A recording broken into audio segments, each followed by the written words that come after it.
السلام علیکم دوستوں، میں ہوں بدالعارفین اور آج کی اس ویڈیو میں آپ جانیں گے دجال کے بارے میں۔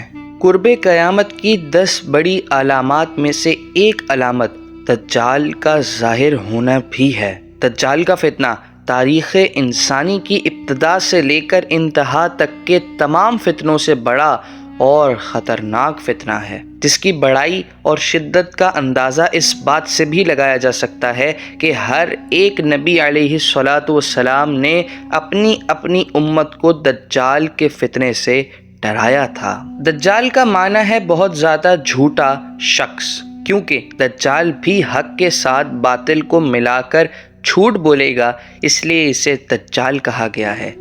یہ اولاً خود کو مومن ظاہر کرے گا اور لوگوں کو بھلائی کی طرف بلائے گا، لیکن پھر نبوت اور آخر کار الوہیت خدائی کا دعویٰ کرے گا۔ مشہور ہے کہ اس کی اصل یہود سے ہوگی۔ مفتی احمد یار خان نعیمی رحمۃ اللہ تعالی علیہ فرماتے ہیں، دجال 2 قسم کے ہیں، چھوٹے اور بڑے۔ چھوٹے دجال بہت ہوئے اور ہوں گے۔ ہر جھوٹا نبی، جھوٹا مولوی، صوفی جو لوگوں کو گمراہ کریں وہ دجال ہیں۔ بڑا دجال صرف ایک ہے جو دعوی خدائی کرے گا۔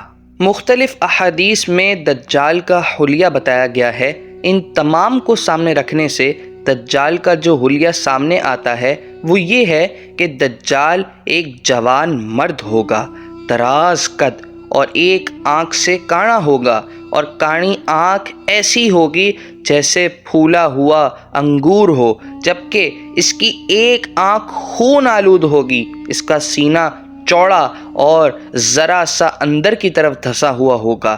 دجال کی پیشانی چوڑی ہوگی اور دونوں آنکھوں کے درمیان کافر یعنی کافر لکھا ہوگا، اور جس سے ہر مسلمان پڑھ سکے گا، چاہے اسے پڑھنا آتا ہو یا نہ آتا ہو، اور اس کے بال گھنگریالے ہوں گے۔ دجال کے نکلنے سے پہلے دنیا کی بہت بری حالت ہوگی، جیسا کہ احادیث مبارکہ کے مضامین سے پتہ چلتا ہے کہ اس کے نکلنے سے 3 سال پہلے ہی دنیا میں عام قحط پھیل جائے گا۔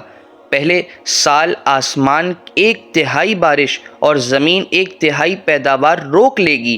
دوسرے سال آسمان 2/3 بارش اور زمین 2/3 پیداوار، جبکہ تیسرے سال آسمان ساری بارش اور زمین ساری پیداوار روک لے گی، حتیٰ کہ آسمان شیشے کا اور زمین تانبے کی ہو جائے گی۔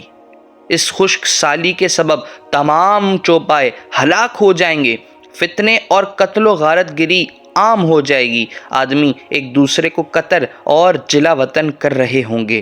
تب دجال مشرق کی سمت ایک اصبہان یا خراسان نامی شہر سے نکلے گا۔ غذائی قحط کے علاوہ علمی اور روحانی قحط بھی برپا ہوگا۔ دین کے سلسلے میں لوگوں میں ضعف پیدا ہو چکا ہوگا، علماء اور دیندار لوگوں کی قلت ہوگی۔ دجال زمین پر 40 دن رہے گا، جن میں سے ایک دن 1 سال کے برابر، ایک دن 1 ماہ کے برابر اور ایک دن 1 ہفتے کے برابر، جبکہ باقی ایام سال کے عام دنوں کی طرح ہوں گے۔ اس مدت میں دجال اپنے گدھے پر سوار ہو کر ساری دنیا کا چکر لگائے گا۔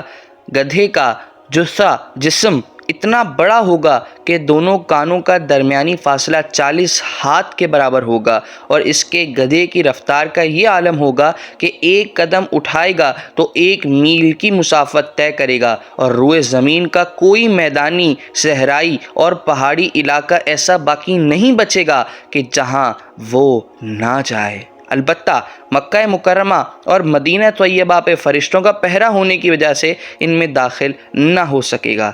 مدینہ کے باہر دلدلی زمین میں پڑاؤ کرے گا، اور مدینہ پاک میں زلزلے کے 3 جھٹکے آئیں گے، جس کی وجہ سے ہر کافر اور منافق مدینہ سے بھاگ نکلے گا اور دجال سے جا ملے گا۔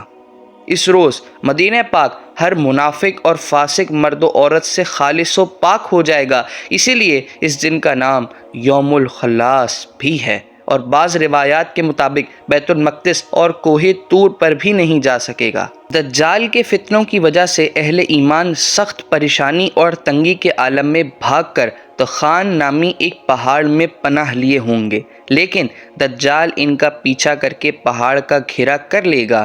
اہل ایمان سخت بھوک اور تکلیف میں مبتلا ہوں گے۔ تب اللہ پاک حضرت سیدنا عیسیٰ علیہ السلام کو نازل فرمائے گا۔ حضرت سیدنا عیسیٰ علیہ السلام کو دیکھتے ہی دجال ایسے گھلے گا جیسے پانی میں نمک گھلتا ہے، اور آپ علیہ السلام دجال کو مقام لد پر قتل کریں اور اس کے پیروکاروں میں سے کسی ایک کو بھی زندہ نہ چھوڑیں گے۔